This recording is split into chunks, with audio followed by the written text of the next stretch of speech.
Roof storm damage restoration. Roof damage due to bad weather? Here's what you need to do. Assess and document the damage.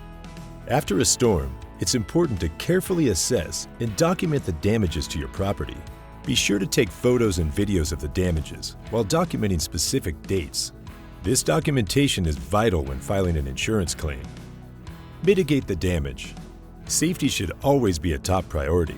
Watch out for leaks and exposed wires. Secure your valuables and get rid of any hazardous items. If possible, try to make temporary fixes to prevent further property damage. Get estimates from reputable contractors. After mitigating the damage, it's time to reach out to reputable contractors in your area. Avoid hasty decisions when looking for roofing contractors. Be sure to check their background and credentials. Reputable roofing companies should provide you with a detailed estimate for free. Compare written estimates and choose the one that best suits your budget and needs. File an insurance claim. Request an adjuster to inspect the damage.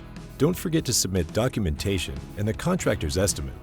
Our team at Affordable Roofing Systems can help you with this process. We can refer you to some of the most trusted adjusters in Tampa, Florida. Hire a contractor. When hiring a contractor, don't forget that any changes to the bid should be submitted in writing. Additionally, be sure your contractor signs a lien waiver before you make the final payment. Affordable Roofing Systems is your trusted roofing contractor in Tampa, Florida. Our team is always ready to help you through the storm. Call us now at 813-542-8462 to get a free estimate. Affordable Roofing Systems, where experience and quality matter.